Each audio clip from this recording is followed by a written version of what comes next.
Hey guys, I'm Phoenix Gray. Welcome to LitRPG Happy Hour, where I sample LitRPG and alcoholic beverages. Feel free to drink along if you dare. Today I'll be reading a sample of The Hall, Book 1 of the Muraglen Saga by Frank Albelo. I hope I pronounced that right. And I will be playing a game called Itemized Drinking along with it, where I have to take a drink every time there's an item. Multiple items do count as multiple drinks. If you want to follow along, pause this video and download a copy of the book at the link provided. Or you can just take a drink whenever I do. As a disclaimer, I do not read every book that I drink to. This is all for fun and to help spread the word about Lit RPG and these awesome books. Having said that, let's get started. Today I'm going to be taking shots of Captain Morgan Parrot Bane 90 proof coconuts rum. So I'm going to go ahead and pour one out right now.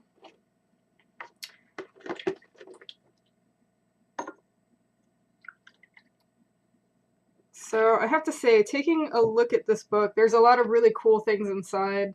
There's pictures, which is really cute for the monsters, and it actually looks like it's going to be a really good read. So I'm excited about this one. Chapter 1: The Wishing Walls. White. All I saw was white. Where was I? Sprawled on the ground, I turned my head, noticing an arched ceiling embedded with clear crystals and a black line running down its center. I was in a hallway of some sort. I attempted to get up several times, but my body was stiff. It felt like ages before I could get off the grainy floor. The hallway seemed to extend forever in either direction, which made me doubt I would be able to find a way out.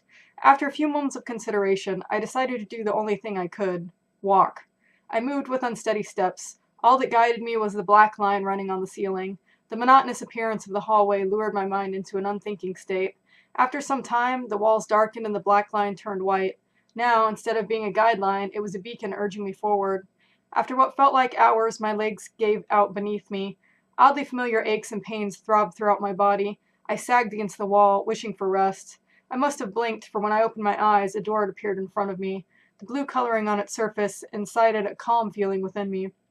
Shocked, I looked both ways, only to see the same unchanging walls. I scrambled to my feet and carefully moved in closer to the door. I didn't know what was behind it, but I didn't have anything to lose. I opened the door to a heavy thunk. Inside the doorway, the white walls from earlier surrounded a simple wooden bed. It was the only thing in the mysterious room. A bed, I whispered. I just didn't want to look this gift horse in the mouth, but I did wonder, did the hallway somehow know what I needed? Did it really just grant my wish?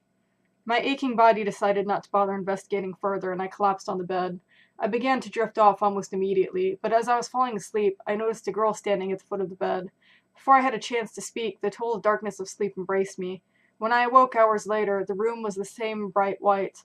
The girl, if she had truly existed, was gone. The door to the hall, what I decided to call that seemingly infinite expanse of white, was still there. Refreshed, I examined the door closely. It was a plain shade of blue with a symbol resembling a Y on top of a W, carved into it at eye level. I opened the door and stepped back out into the familiar long corridor. I pulled the door shut behind me, turning to face the hall. When I didn't hear an accompanying sound, I turned to find the same unchanging surface. That was surprising, but I had bigger problems to worry about. As if on cue, my stomach growled horribly, and I wondered how long it had been since I ate. I heard a shifting sound, like sand being swept off of a wooden surface, and I turned to find a plain blue drawer at hip level. It bore the same YW inscription. I opened the drawer and, to my surprise, there was a generic burger, bread, beef, and a slice of good old cheese.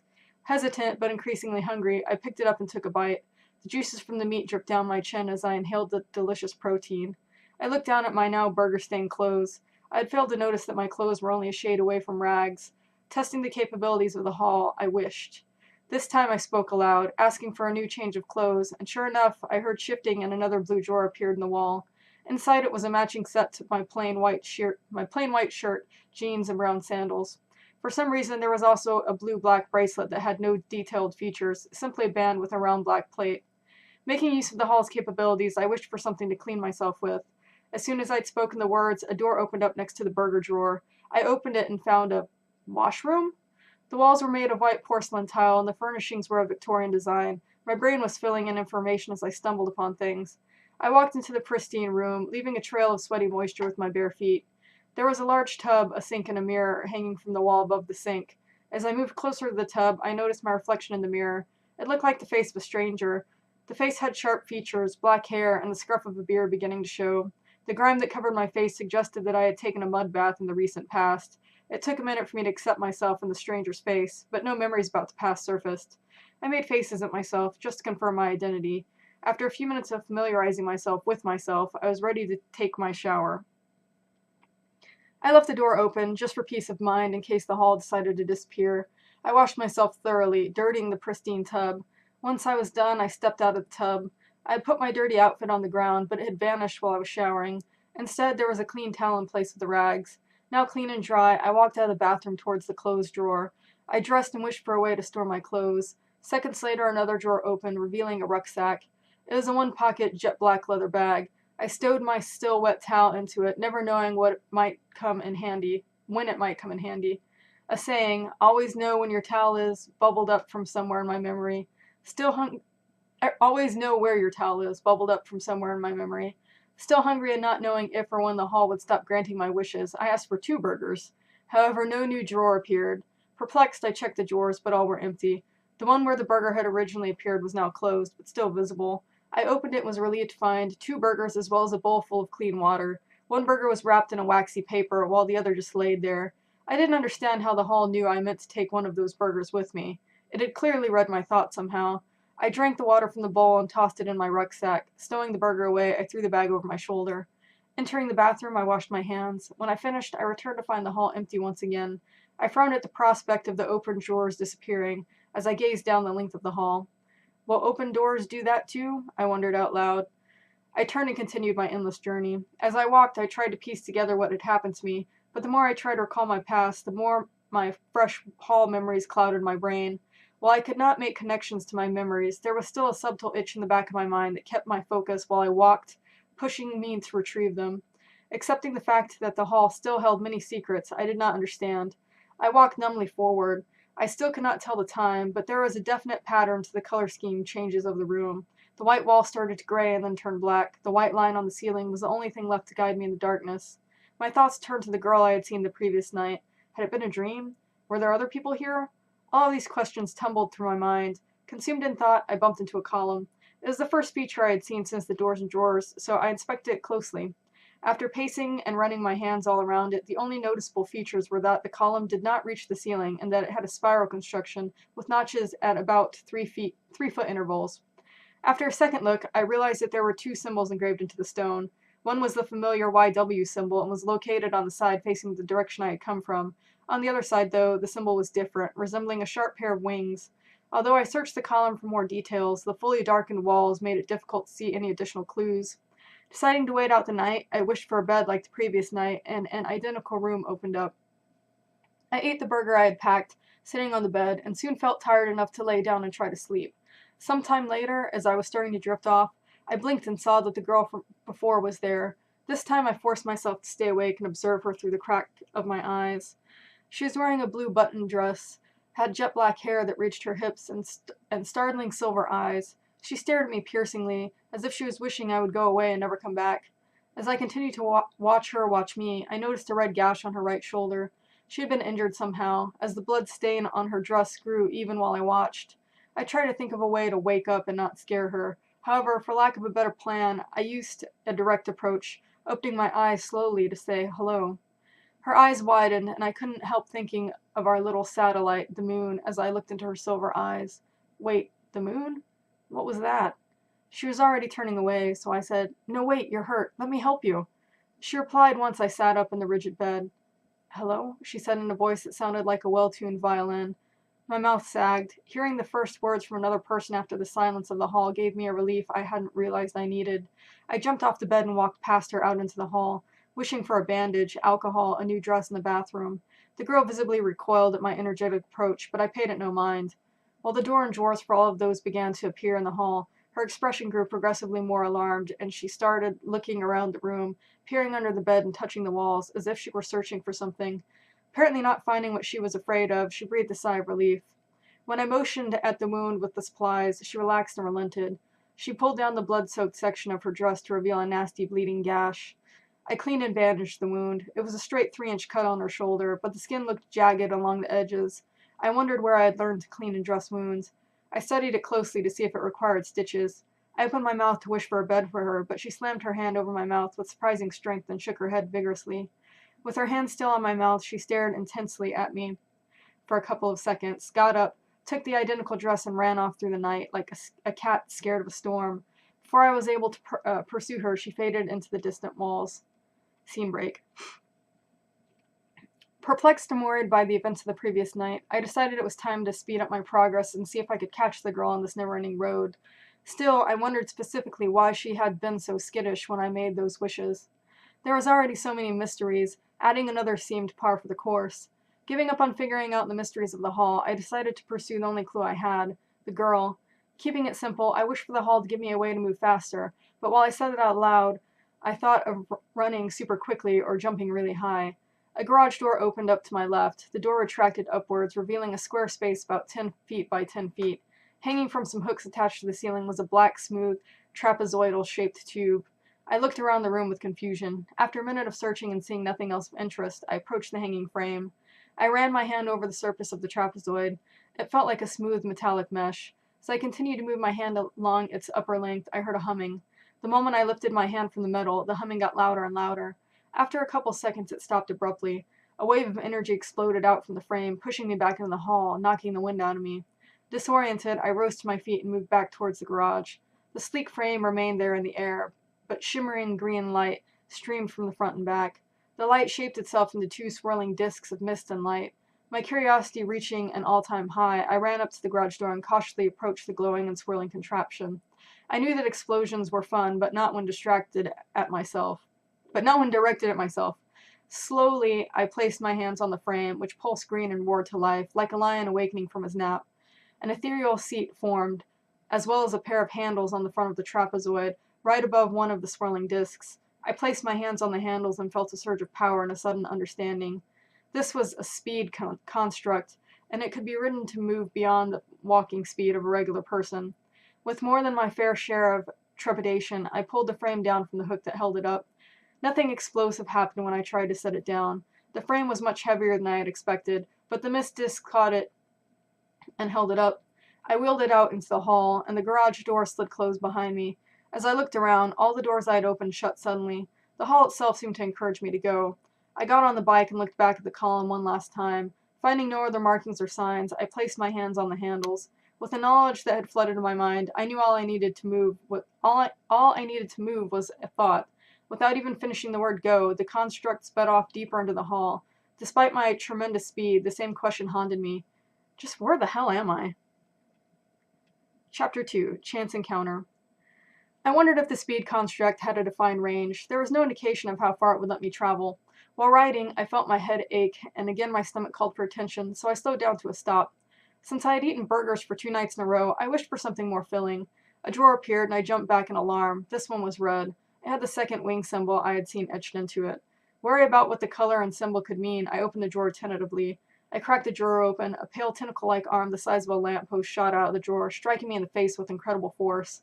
I fell to the ground, stunned. I saw a girl, dressed identically to the one from the previous nights, running towards the tentacle in a flurry of red hair. Instead of a blue dress, she wore a red one, and she threw something at the pale appendage. A short blade struck the appendage, severing its connection with the drawer. The cut tentacle fell to the ground and began to disintegrate as it writhed next to me. The girl rushed over to the drawer, closed it, and scratched off the winged symbol with a dull knife. She examined me from head to toe, scanning me once over with machine-like precision. She pointed at the wall where the drawer disappeared into and shook her head. Even while still in pain and shock, the encounter with the aggressive tentacle allowed me to connect the events of the previous night with the one that were now taking place. The hall was not always helpful, or even cooperative. It could be dangerous. Wishing was a gamble. I had been getting lucky. She helped me to my feet and placed a smooth, heavy, bronze-colored coin on my palm. It was about the size of a quarter. As I was studying it, the girl tapped my shoulder. When I looked up, she gestured for me to flip the coin. I placed it on my thumb and flipped it with some difficulty, unused to the weight. The coin flew in the air and landed on the floor with a loud clang that made no sense considering its size. The coin vanished, inexplicably replaced by a sword. My mouth dropped open. Some forgotten memory told me it was the closest to a gladius. The blade was about 2.5 feet long, sharp on both edges, tapering to a point. As I leaned forward to pick it up, the sword turned back into a copper coin. During the whole transformation process, the girl stared at me as if I turned into one of the tentacle beasts. She uncrossed her arms, apprehension visibly dissipating once the coin reverted to its original shape. "Why were you not suspicious at all?" she asked. Suspicious of what? Of me, of the coin I gave you. I don't know who or where or who I am. Nothing that is happening here makes any sense at all. The doors, the wishes, you, and now this creature? I waved vaguely at the room around us, questions tumbling out of me. Who are you? Where are we? What is this place? I asked frantically. I would have continued asking questions had I not run out of breath. I didn't want to miss my opportunity to get answers about my situation. The girl narrowed her eyes as she studied me again. She had rounded features and auburn-colored hair, which contrasted to the girl from the previous night. We stared at each other in silence for several seconds. I had run out of questions, and she wasn't forthcoming with any answers. I knew that she had no reason to talk to me, especially after saving me from the strange tentacle, but I felt roiling emotions surface. After I appeared in the hall, I felt changed. I was not sure how. Maybe it was because I had been removed from my previous way of living, whatever that might have been. You're weak, she said, blurted unapologetically. Well, what did you expect? I have no idea who I am. All I have are my thoughts, which this weird place is somehow reading. I gestured towards the speed construct. I wished for this, or something similar to it, and this place answered. I wished for food, and it answered. I wished for clothes. She shook her head. Don't wish, it's dangerous. She turned to leave. Placing my hand on her shoulder, I said, At least tell me your name. Nara. That name. I had heard it before. Before I could get any answers to the dozens of questions that I had surfaced, she had shaken me off. Surprised by her speed, she was already off in the distance, phasing into the hall and its white, dangerous walls. There was something oddly familiar about the two people I had met. I was sure it had to do with the strange wishing hallway. Nara had left the coin on the floor. Did she just forget it, or was she trying to offer me some kind of protection? Not knowing what her intentions had been, I chose to assume the best. Meaning I would have to learn how to use the damn thing without it always reverting into a coin. It'd be useful to have a sword, but it had a strong preference for its coin shape and reverted the moment I tried to pick it back up. After flipping the coin several times with the same sword to coin, I gave up mid-flip and caught it in the air. For the first time, I felt the sword's solid grip in the palm of my hand. As I held the slender leather hilt, it flashed green and hummed joyously. I swung it experimentally, but it was incredibly heavy. After a couple of swings, it slipped from my hand because of its sheer weight. The moment the tip touched the floor, it was once again a coin.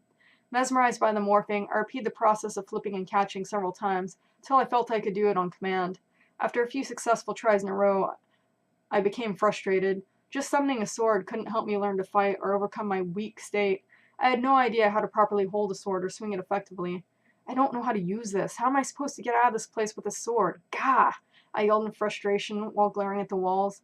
As I finished my little tantrum, I noticed a wooden door. It was a sliding door made from bamboo.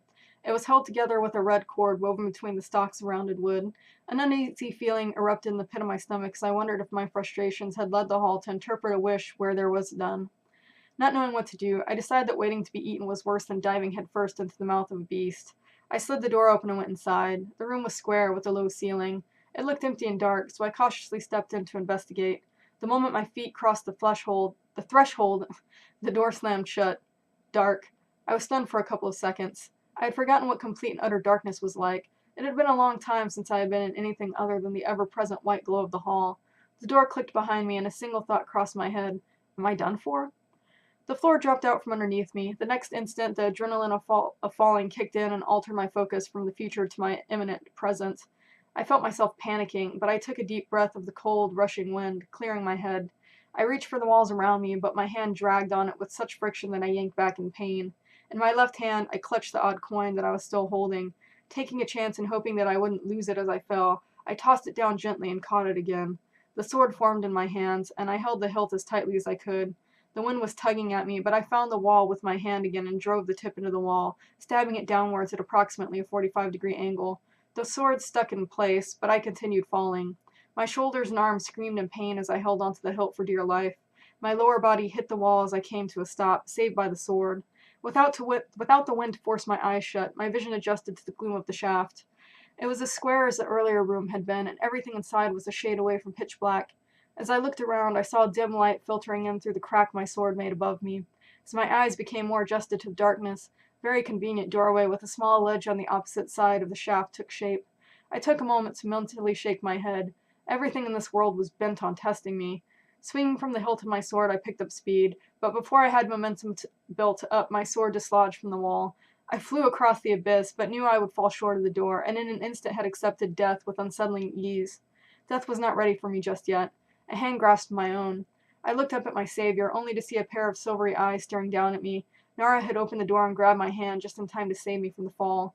She hoisted me up into the room, and a bright light shone directly into my eyes, and a message, "You have entered one of the great realms. Become who you are meant to be," was displayed in black lettering. I blinked and the text disappeared. I was assaulted by a rainbow array of not only colors but scents. I was in forest as far as the eye could see, filled with all types of strange and unfamiliar plants. There were blue and green trees, red grass, and all manner of colored flowers. It would have been a botanist's dream. The least surprising thing about the new place was that Nara had been there to catch me. Her and her hall buddy seemed to be everywhere at once. I was not entirely sure her presence and the appearance of the sliding door were connected, but I was alive and not one to complain. After my full minute of infatuation with the kaleidoscope forest, I stood. "So, what now?" I asked Nara. "Train, you idiot," she responded. "How do I do that?" "Survive." With that, she tapped the right side of my temple and jumped into the black depth of the shaft. She made it seem as if it was jumping into a small pond. I stared after her, listening for a sound that might indicate she had landed somewhere. There were a couple more seconds of silence, and I hoped she had faded into the walls like her counterpart. As I stared after her, the void I had barely escaped called to me. Thanks to some unknown instinct, I turned back to the forest, pushing further from the doorway. I understood what she meant by survive. With no food, a towel, and a sword I didn't know how to use, my chances of even finding food, much less catching it, were slim. I scratched my head while thinking of what I should do, and my fingers passed where Nara had touched my temple. Another flash of blinding light struck me. However, this time there was a table of information hovering before my eyes. Name, Faust Swift. Title, none. Level, 1, 0% to level. Health, 100, region, 0.5 per second, mana, 100, region, 0.5 per second, stamina, 100, region, 0.5 per second. Vitality 0, strength 0, endurance 0, dexterity 0, intelligence 0, willpower 0, charisma 0, luck 10. Skills, first aid, 1, 15% to next level, I'm assuming. Construct, operation 1, 20% to next level. Traits, unusual favor, 10 to luck. Resistances, nothing there. Evolution, 1, 0%.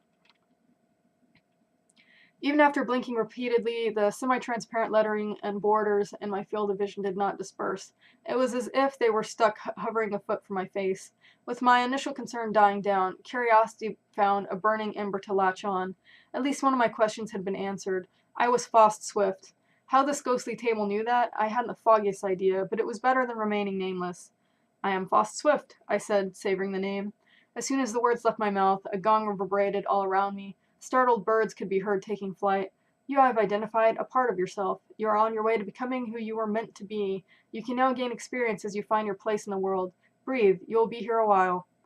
Once again assaulted by blinding light, I was not shaken as much. It appeared to be a regular thing in this new realm, that everything relevant leave you seeing spots. In an attempt to reduce the bright light, I covered my eyes, and when I opened them again, the table was gone.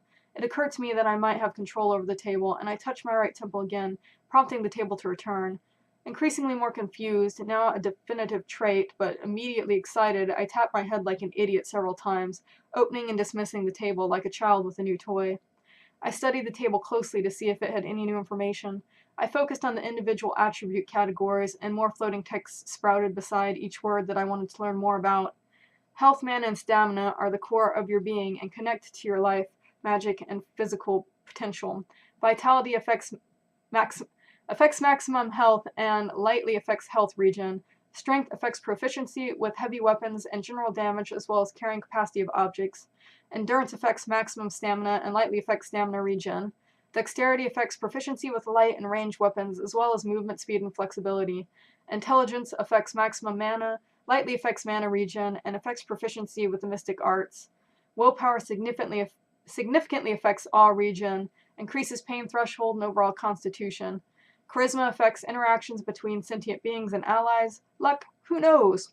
That last descriptor was particularly uninformative.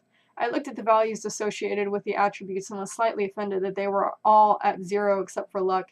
It took me a moment to realize that it was essentially saying I was like a baby. I wanted to feel hurt, but with the recent turn of events I felt that might have been the case. I had no real experience or memories to help me in this new world of nonsense I found myself in.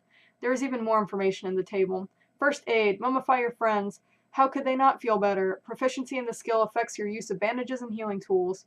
Construct operation. What is an ancient machine to you but another tool? Proficiency in this skill affects a wide variety of traits while operating magical constructs. This strange world must have pulled these skills from my experience in the hall, considering I could not remember anything from my previous life except the occasional words that I had very little context for. The first aid skill must have come from my bandaging of the blue-dressed girl on my second night in the hall. As far as the construct operation skill, my time on the ethereal machine had not been wasted. I focused on the rest of the table, and the prompt disappeared. Getting another look at the table told me there was some kind of growth possibility for my skills and for myself in the form of levels, even if I was far from progressing in either category. The last entries on the table only gave me more questions. I inspected the traits, resistances, and evolution sections, but no clarifying text popped up. An unrelated alert appeared. Universal favor. The universe has an eye on your peculiarity. I considered if my coming here had been by chance. I had been lucky to find 2 people in this seemingly endless hall, to not get killed by the hall's mysterious inhabitants, and to be given the opportunity to grow in the strange realm I found myself in. Maybe my high luck made sense after all. Having already spent way too much time on self-reflection, I figured it was time to put my newborn form to the test. The strange forest beckoned me, and a nervous energy consumed me. Hoping that the blue and green curtain of the forest canopy would share some of its treasures, I ran in. Chapter 3. A Room Among Many. I wandered around for over an hour without encountering much of interest, listening to the sounds of the forest and its animals. I sat at the foot of one of the taller trees to rest and admired the beautiful colors of the flowers. While sitting there, hunger began to gnaw at me, and I stood to see if there was anything that looked or smelled close to edible nearby. A squirrel sat on a low branch, munching on a large walnut. The creature had not been there a second ago, but that was as far as the train of thought went. All I could think about was food. I hoped if I would be fast enough to catch myself a meal. I transformed my coin and crept closer to the branch. I stepped on a twig and the squirrel looked my way. It jumped off the branch and onto the ground. I gave chase. My hunger melted away in the adrenaline rush of chasing the squirrel. The trees thinned until they gave way to a long, oval-shaped clearing. In the center of the large clearing was a huge tree, different from the rest of the forest. It was tall, with numerous vines dropping down from its canopy. The trunk was easily 3 times as wide as its nearest neighbor, suggesting it was ancient compared to the short trees at the edge of the clearing.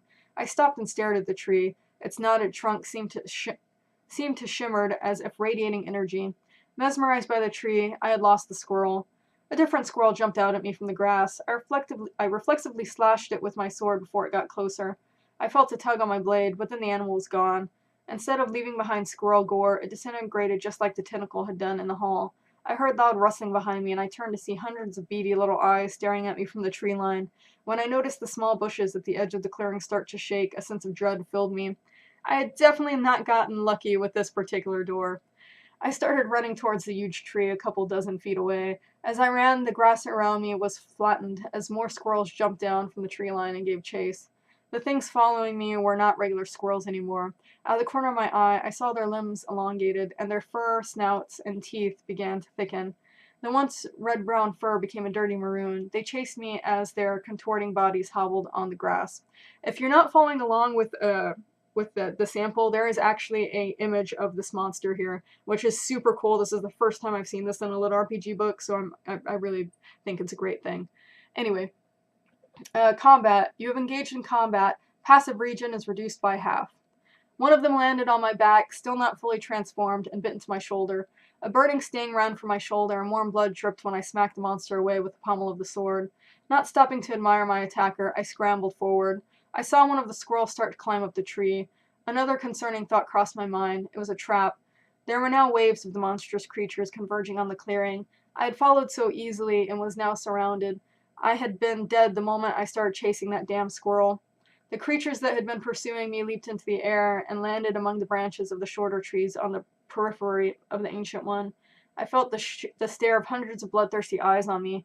Setting my jaw, I raised my sword and hoped for a miracle. While I had no real memories to speak of, a primal instinct told me to fight, to survive. The wind picked up as it blew through the clearing, and it whistled in my ears as I tensed for the attack. I felt the earth tremble. My sword vibrated in tone with the positioning squirrels. A piercing screech split the air, and a torrent of monsters rained down on me, nearly knocking me to the ground. I slashed and dodged on the defensive, using the swings of my swords to propel me around the clearing. Congratulations, you have received the skill swordsmanship. How swift is the blade you carry? Proficiency in this skill affects damage and speed with sword weapons. A new notification popped up in my field of vision, but I dismissed it with a thought as I focused back on the monsters rushing me. I advanced towards the tree. When the fight started, I had felt a calm energy coming from it, growing stronger the closer I got, and I hoped it would be my salvation. Swinging wildly as I went, the only thing I felt was the quaking sword in my hand and the desperate beating of my heart. The only thing that mattered was reaching the tree. I ignored the pain from the cuts and bites of the monstrous squirrels as I pushed through the horde. I heard a new wave of chittering come from around me, the closest squirrels making way for a fresh group. With a surge in their numbers, my will faltered slightly. The new monstrosities jumped all over me, tearing my shirt to shreds and almost pulling me off course. When the mass of fur pushed me back, a flashing prompt stated that I had 50% health and 20% stamina remaining appeared in my vision. After frantic seconds of struggling, I slashed the air where I thought the next monstrosity was, but suddenly there were none of the creatures in front of me. The squirrels ran to surround the tree. None were closer than the edge of a patch of darkened grass that surrounded it. The creatures that were perched on the branches remained still and stared intently at me. Almost as soon as I stopped on the darkened grass, I hear branches breaking. I spun to find the whole tree was shifting, forming an arch that was almost 15 feet tall and 10 at its base. Moans and wails of pain came from the center of the tree inside the arch. The whole forest was eerily quiet. A dark body appeared inside the arch, slowly exiting the gate. A bear as tall as I was and nearly 3 times as long padded slowly forward. The black-brown fur along its body shone in the sunlight, and the bared teeth and the drool dripping onto the grass only heightened my fear. Almost as if it wanted to make my fear official, the creature roared, louder than I could have ever imagined. I was pushed back by the shock wave, but it was more than just sound that moved me. The monster squirrels that had been behind me disintegrated, their bodies tossed in the air for mere seconds. You have received 15 damage from intimidating roar. You have resisted the fear effect by sheer luck. As usual, I had no plan. I rushed forward, using my momentum to swing my sword over my head. My sword managed to make a tiny gash in its fur before it lifted its paw and slapped me towards a tree. I hit the tree with a bone-crunching thump, and my hand spasmed. I dropped the blade and it fell back to the ground, turning into a coin once more. All the adrenaline left my body at once, and I writhed on the ground, struck by the pain of my wounds with the adrenaline fading. Cracked ribs, 3. Stamina regen decreased by 40% and breathing is reduced. Cracked radius. Stamina decreased by 5% and battle speed is reduced. A very angry red warning told me I was at 10% health and suffered from reduced stamina due to some broken bones. Lying there broken, death felt like a very good idea. I would not have to worry about who I had been or what I would be, only the comfort of darkness.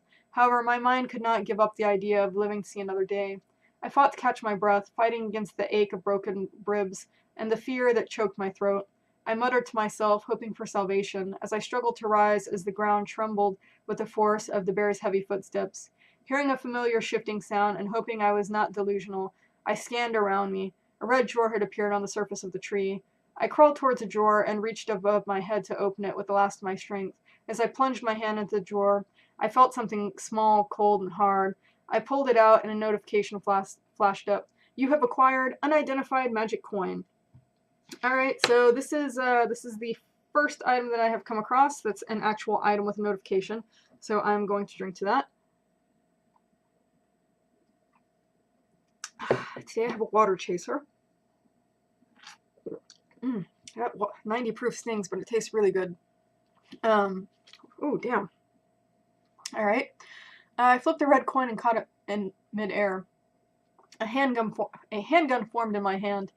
This was no ordinary handgun. It was just under 3 feet long and had a trigger grip. The safety was built into the grip, and all I had to do to fire the oversized gun was pull with my index finger on the trigger.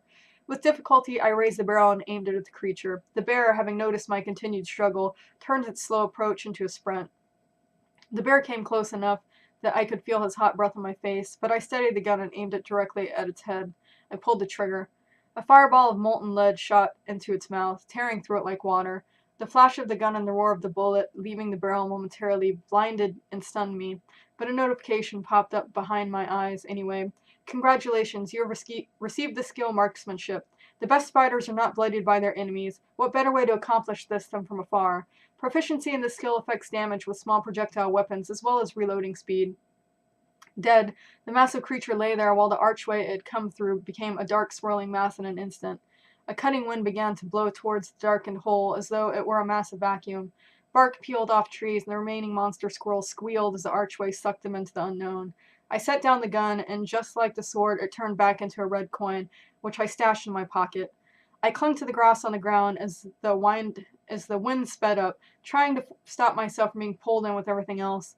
The room was being sucked into the void, and I searched frantically for my sword coin. I saw it gleaming on the ground, somehow not sucked into the archway along with everything else. When my hand touched its smooth coin surface, I felt almost complete, and I morphed the coin. It transformed into its blade form, and I stabbed the ground just as the suction force of the hole began to tear the very trees from the ground. Hanging on for dear life, my breaths came short and fast until consciousness started to slip from my grasp, then darkness. You have died. You must think on your actions as the astral energy of your soul is given shape. As you are not yet significant enough, your level and skill progression will not be affected. My consciousness returned slowly. It was beyond an out-of-body experience. I could feel my body and the boundaries that separated it from all the things that were. Apart from the memory of the pain from the squirrel attacks, the actual experience had been almost painless. I didn't know how long I swam in that pool of curious energy, but I felt a hard floor beneath me. I turned my head gingerly and looked around at the familiar white walls of the hall. I breathed a sigh of relief. There were no horror squirrels around. Gathering myself, I felt around my pockets and noticed that I still had both my sword coin and the red gun coin. I attempted to stand, but the moment I pushed up with my arms, a splitting headache brought me to the ground again. While I laid there holding my head as it throbbed, I heard the soft click of shoes behind me. I flipped over as quickly as I could, pulling one of the coins from my pockets. I looked up and saw that it was just Nara, watching me as I rolled around on the floor. She seemed amused. Yeah, go ahead and laugh, but I died. How is that possible? I asked, hoping she would be able to explain the crazy events of the past few hours. The great beyond is kind to us, Nara replied matter-of-factly. Yeah, that doesn't really clarify anything. What's the deal with the floating table, the prompts and descriptions? What's going on, Nara? The desperation cracked my voice. Nothing. You're a part of this world, but it won't be long before your magnificent luck runs out, she said with a deadpan expression. Did she know about my universal favor trait? Probably not. She must just think I had been getting regularly lucky in the hall. Impatient, Nara said. You need to go stronger. We must head deeper into the Kigata and find what the Beyond chose you for. She walked away from me, still laying on the floor. I couldn't just let my only source of information get away from me, so I wobbled to my feet despite the pain and struggled after her. We walked for a while, maybe 10 minutes. I struggled to keep up with her frantic pace and often fell behind and had to catch up. She ignored me the whole time. I heard a familiar and frightening chittering coming from behind us. Nara and I turned and saw a wall of the monster squirrels running towards us at a breakneck pace. The triple-jointed squirrel monsters paled in comparison to the bear and my death via vacuum, but seeing them again brought the memory of their bites back to the forefront of my mind. I almost squealed as I began to run, tripping over my own feet. Combat. You have engaged in combat. Passive regen is reduced by half. Nara was far ahead of me already. She ran up to the wall as though she was going to phase through them, as I had seen her do before, but they failed to accept her. The young woman tried to push against the whiteness, but her arms only met solid walls. She roared in anger. It must have been because we were in combat. The warning had popped up just as I saw the furry mob. Nara punched the wall, clearly frustrated that her escape had been foiled, and continued to flee along the hall. I ran towards her, but my stamina was quickly running out. A new tidal wave of squirrels, with wolves and rabbits mixed amongst them, materialized some way in front of us. Now surrounded on both sides, and with a numerical disadvantage, we locked eyes and an entire conversation seemed to pass between us. I knew our best course of action was to mow down enough of the furry creatures to hopefully send the rest scurrying away in fear. As Nara and I stood back to back, I heard her grip tighten on her short blades. I lashed out with my blade, stumbling slightly from the pain in my head, but Nara spun around me to cover me from an attacking wolf. As the main mass of squirrels crashed into her and I, we did our best to flow to the less concentrated pockets of enemies. I swung my sword wildly, my lack of training evident, but I always managed to hit something. There seemed to be more squirrels than an entire forest would ever need. I saw we were making slow progress in clearing the woodland creatures around us. There always seemed to be more reinforcements. Alright guys, that's the end of the sample. Again, that is The Hall by Frank Albelo. Again, I'm hoping I pronounced that right. So this book actually sold me. I'm going to buy it. I think it's incredibly unique. You don't really know what's going on. There are a ton of notifications, and there's a character sheet, and there are images of the monsters, which I think is just the coolest thing ever. Anyway, I hope you guys enjoyed this. I hope you have a good day, a good night, a good week, a good weekend, whatever time it is that you're watching this, and I will see you next time.